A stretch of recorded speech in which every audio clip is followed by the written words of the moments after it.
بسم الله maanta waxaan qaadanaynaa cashirkeena oo ah chapterka ugu dambeeyay environmental health policy waxaad ogtihiin inaynu soo qaadanay cashiro kala duwan oo ay ka mid ahaayeen cutubkii biyaha iyo caafimaadka waxaan soo qaadanay environmental pollutions soil and noise pollution radiation and kusoo baranay waxaan kale oo aan soo qaadanay health and climate oo aynu kusoo baranay saamaynta isbeddelka cimiladu ay ku leedahay caafimaadka iyo hawada oo kululaata jabtaradii solid and liquid waste management waxaan idinku diray prestation ahaan iyo cutubyo kale oo la xiriira guud ahaan marka kuwaas markii aad fiirisid waxa ay noqonayaan mushkiladaha deegaan jira cutuba kan marka wuxuu ka caawinayaa inaan samayno siyaasadihii iyo barnaamijyadii aan ku xallin lahayn mushkiladahaas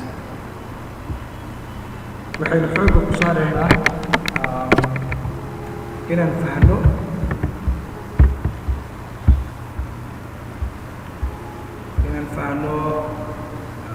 policy goal waa maxay siyaasadda laga leeyahay caafimaadka deegaanka sidoo kale guideline principles qawaaniinta ku hagaya markii aad dejinayso siyaasadda caafimaadka deegaanka waxaan kale oo aan ka fahmaynaa governance and institutional framework oo ah dawligii ama hay-addii fulin lahayd siyaasadda caafimaadka deegaanka qaab dhismeedkeeda markii siyaasadda la fuliyo waxay u baahan tahay in la sameeyo monitoring and evaluation oo qiimeyn iyo dabgalka lagu sameeyo iyo meelo kale iyo focus saaraya environment waa maxay hore ayaan kusoo qaadanay waa wax kasta oo ku wareegsan ama ku geedaama dadka kuwaas oo saameyn ku leh caafimaadku whether land or water or atmosphere of the earth ama microorganisms dhir xayawaan waxay doonta ha noqotee amaba simply A and B A means abiotic B biotic abiotic waa maxay non-living part of the environment qaybta nooleyn ee deegaanka sida biyihii iyo hawada biotic environmentna waa maxay qaybta nool ee deegaanka saasaan kusoo baranay soo maha waaya environmental health maxaa tahay waa in laga hortago lana controlo ama qiimeyn lagu sameeyo faktarada deegaanka kuwaasoo saameyn ku leh aan wanaagsanayn caafimaadka dadka maanta adduunka ku nooliyo mustaqbalka present and future generation taas ayaa la yidhahdaa environmental health halkan waxaad uga jeedaan waxa la yidhaahdo environmental health services environmental health services very very important point to understand waa adeega ay u baahan yihiin dadka deegaankaas ku nool maxaa ka mid ah water quality monitoring in la ilaaliyo tayada biyaha haddii biyuhu ay wasakhaysan yihiin you have to clean the water haddii biyuhu yar yihiin waa in dadka meesha ku nool access ku helaan dhammaantood biyo haddii waxa waaye biyuhu ay nadiif yihiin oo ay wanaagsan yihiinna waa in la ilaaliyaa tayada food control ama food quality control waad u baahan tahay ama deegaanku u baahan yahay in dalaga ama cuntada dalka gudihiisa ama deegaanka ka soo go-aysa tayadeeda in la dhowro iyo midda dalka soo gelaysa dekeedaha oo kale waxay leeyihiin department of food quality control oo ah waaxdii lagu ilaalinayo tayada cuntada dekedda ka soo gelaysa waxaa ka mid ah waste management oo ah in la maamulo wasakhda haddii ay noqon lahayd wasaqda guryaha domestic waste-ga la yidhaahdo, haddii ay noqon lahayd tii warshadaha industrial waste, haddii ay noqon lahayd sewage-kii walacadihii waaweynaa haddii noqon lahayd. Surveillance of premise waa maxay? waa in la odoroso haddii guri qof dhisanayo ama company ama business ama warshad la sameynayo meesha laga dhisayo in la odoroso ayaa loo baahan yahay.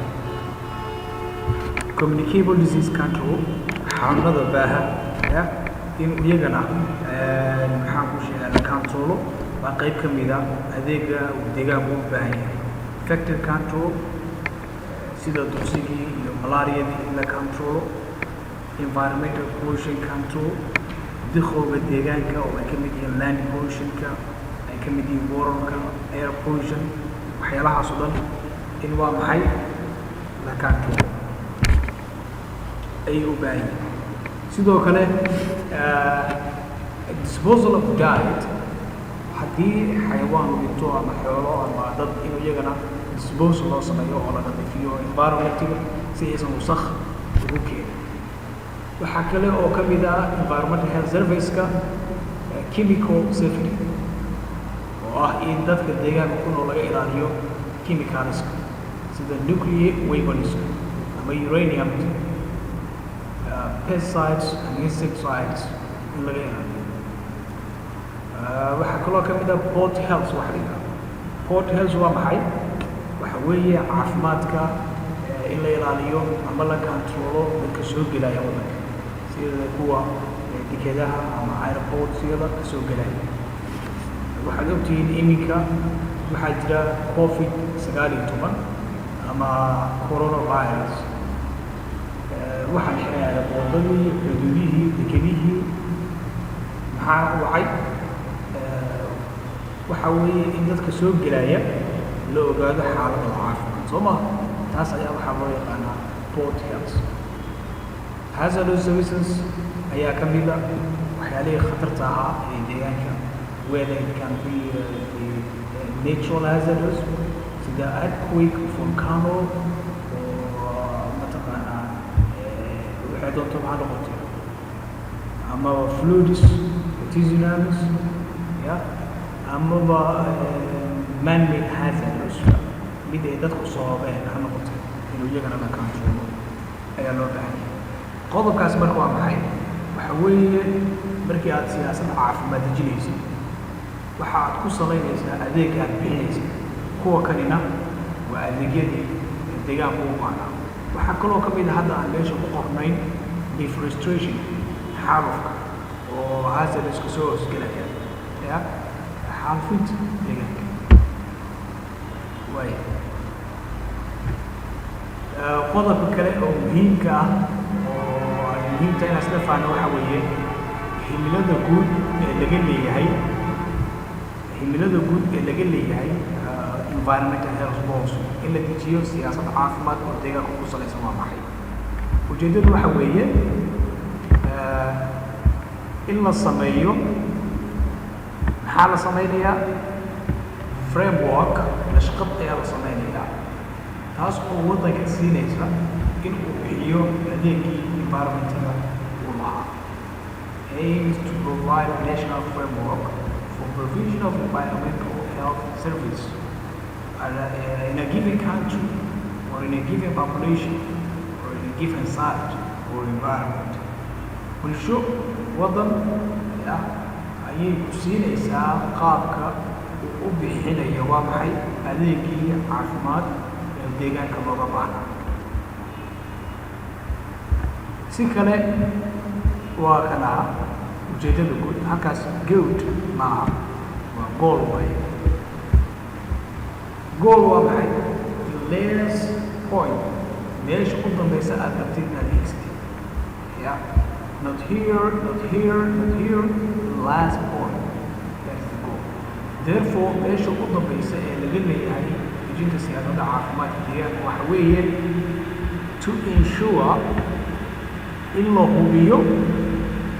maxaa la hubinayaa? the right to an environment in dadku ay xaq u leeyihiin deegaan that is not harmful to the health kaasoo aan saameyn ku lahayn waa maxay caafimaadkooda and well-being of the people iyo badqabka dadka aan saameyn ku lahayn ujeedada laga leeyahay siyaasadda waa taas waay it should be clear waxaa soo haray objectivesku waa ujeedooyinka dhow ee aad ku gaaraysid himiladaada fog therefore objectivesku waxay ku xidhan yihiin waa maxay hadba himilada ama goolka aad leedahay for example haddii deegaankaaga ay ka jirto abaar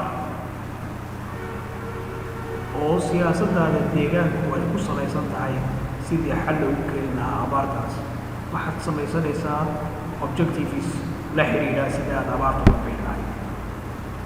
haddii deegaankaaga ay ka jirto dhulgariir ama volcano eruption ama hawada oo wasaqaysa iyadana waxaad leedahay waa maxay objectives ku salaysan himilada gaarka ah waxaadna fahmaysaa oo muhiima inaan isla fahanno in dowlad walba waddan walba ama institution walba ama hay-ad walba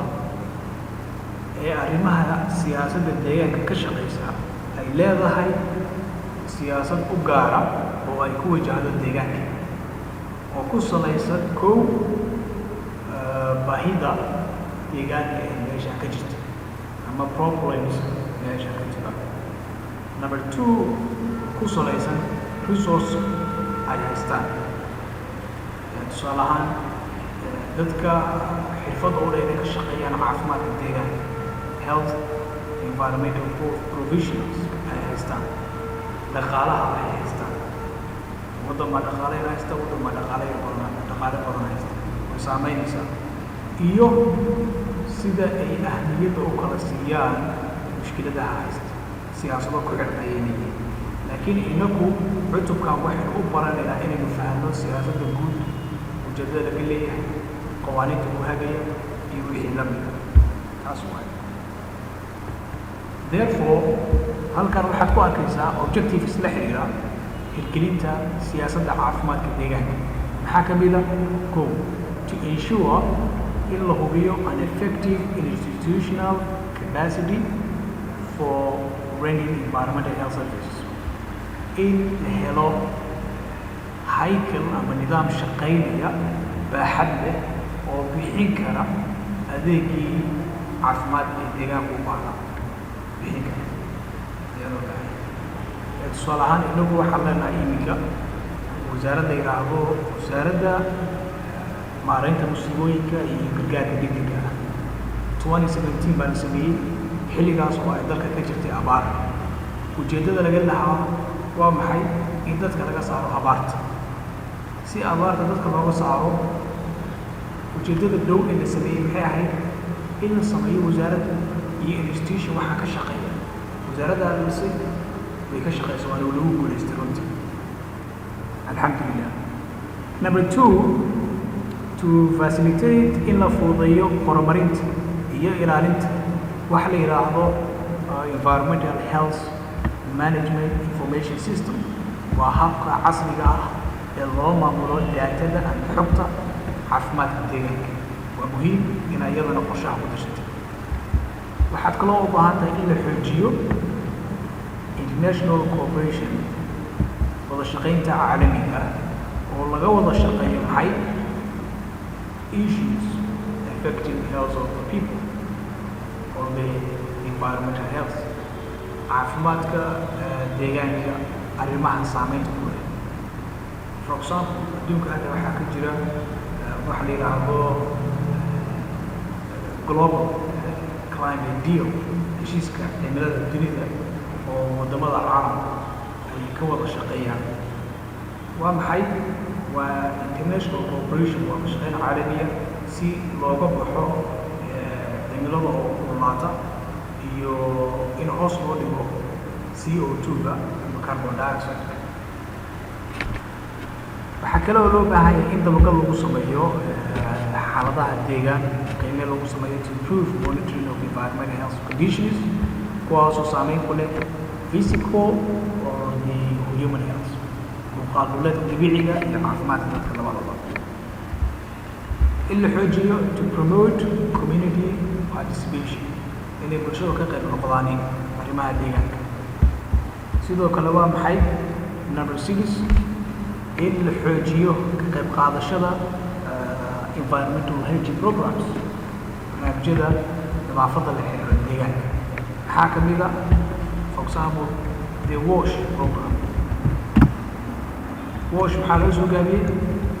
water hygiene and sanitation so wash waa program aad u muhiim ah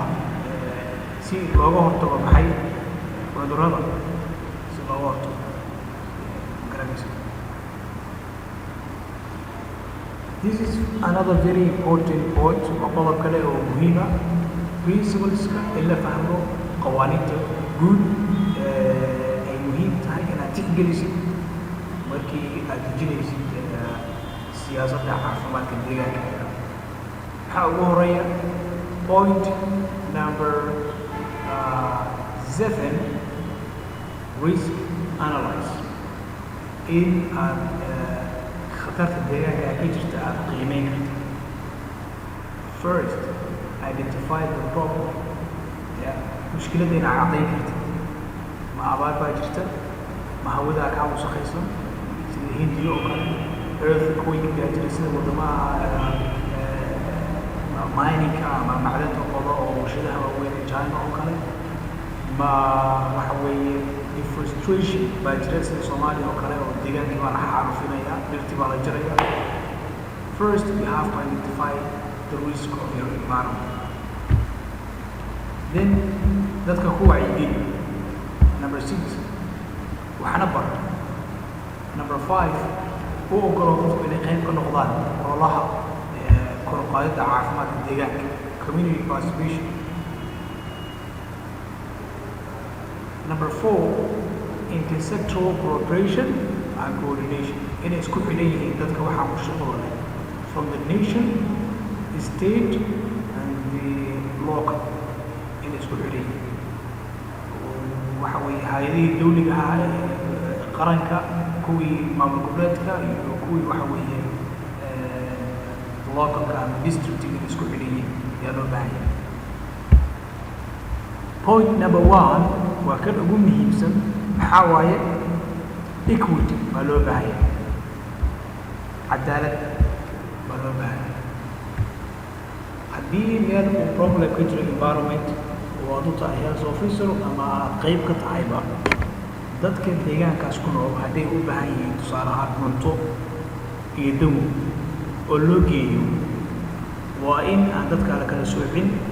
oo qaybna la siiyo qaybna aan la siin waa in equity wax loogu qaybiya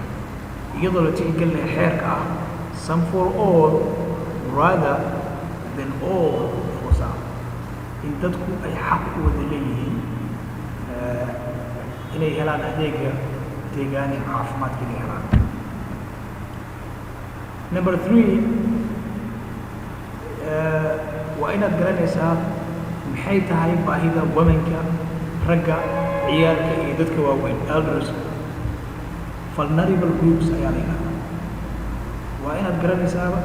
environmental problem meesha ka jira yaa u nugul ma caruurta u nugul ma dadka waaweyn baa u nugul ma ragga iyo dumarka caadiga ah oo immune systemkooda fiican yahay oo nugul you have to know that haddii biyuhu ay wasakhaysan yihiin oo diarrhea uu dilaaco then caruurta 5 sano ka yar xanuunka u nugul yihiin soo ma they are the vulnerable groups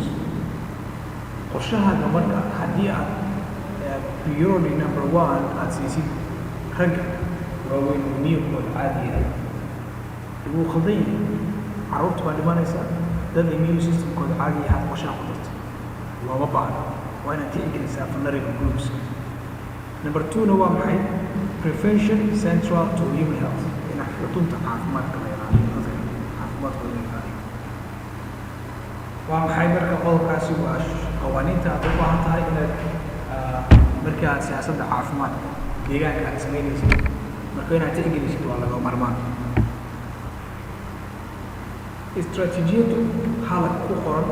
it is not important waxay ku xiran tahay hadba adigu qorshaha aad leedahay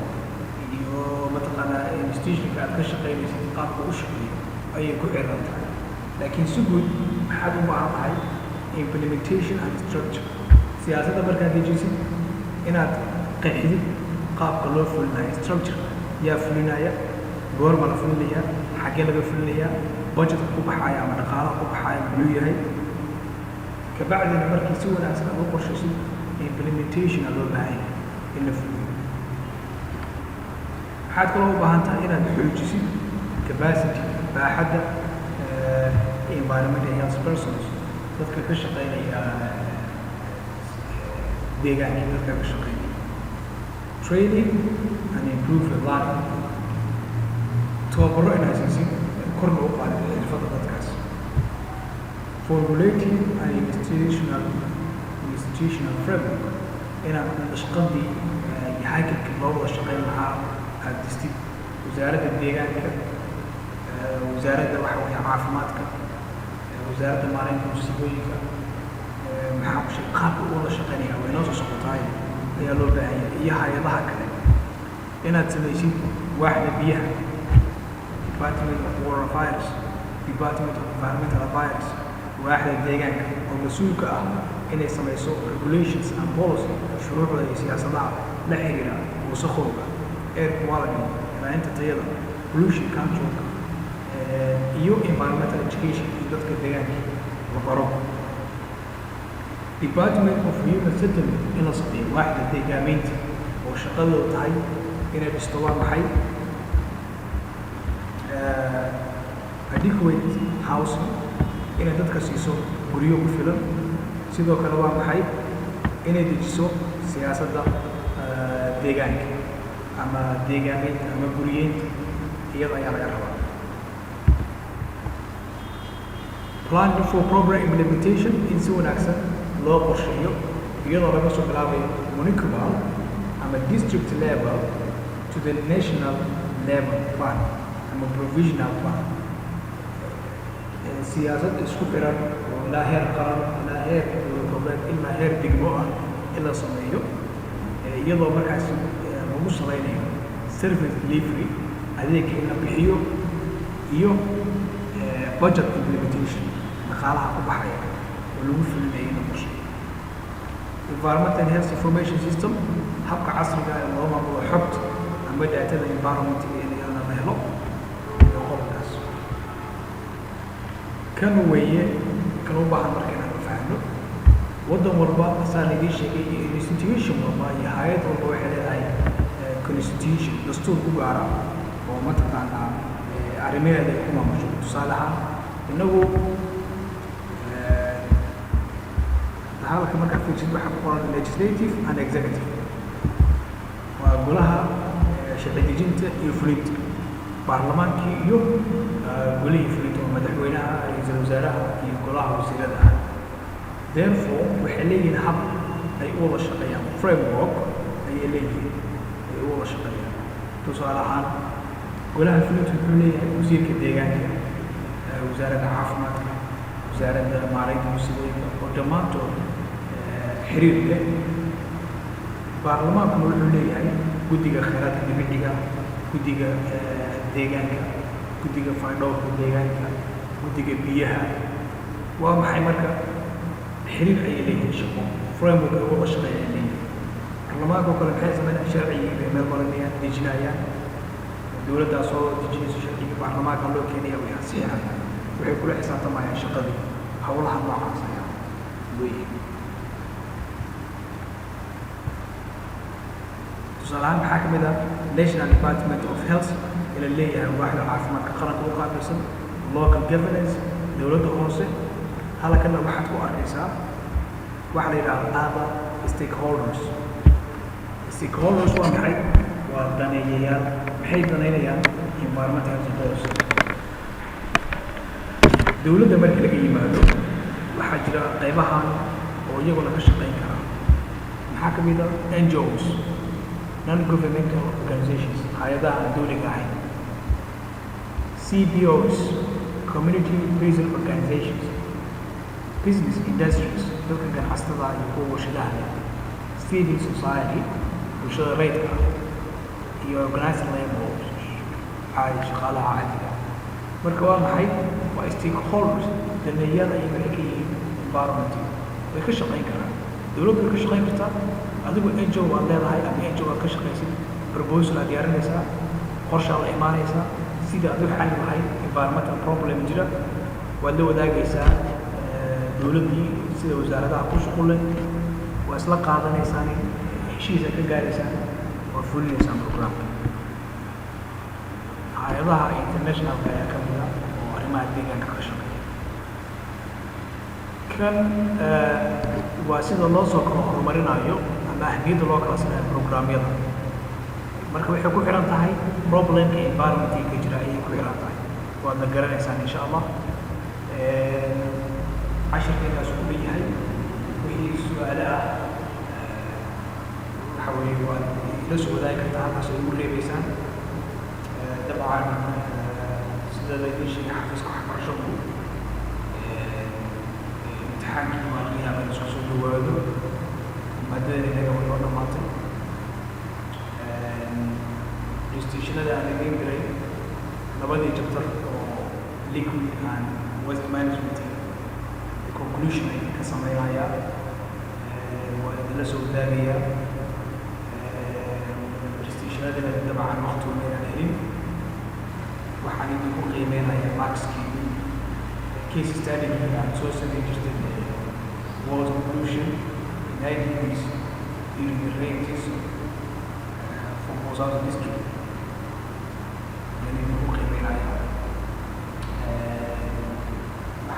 water pollution ku sameynaya general revision oo idin sameynaya baran online soo kala insha allah.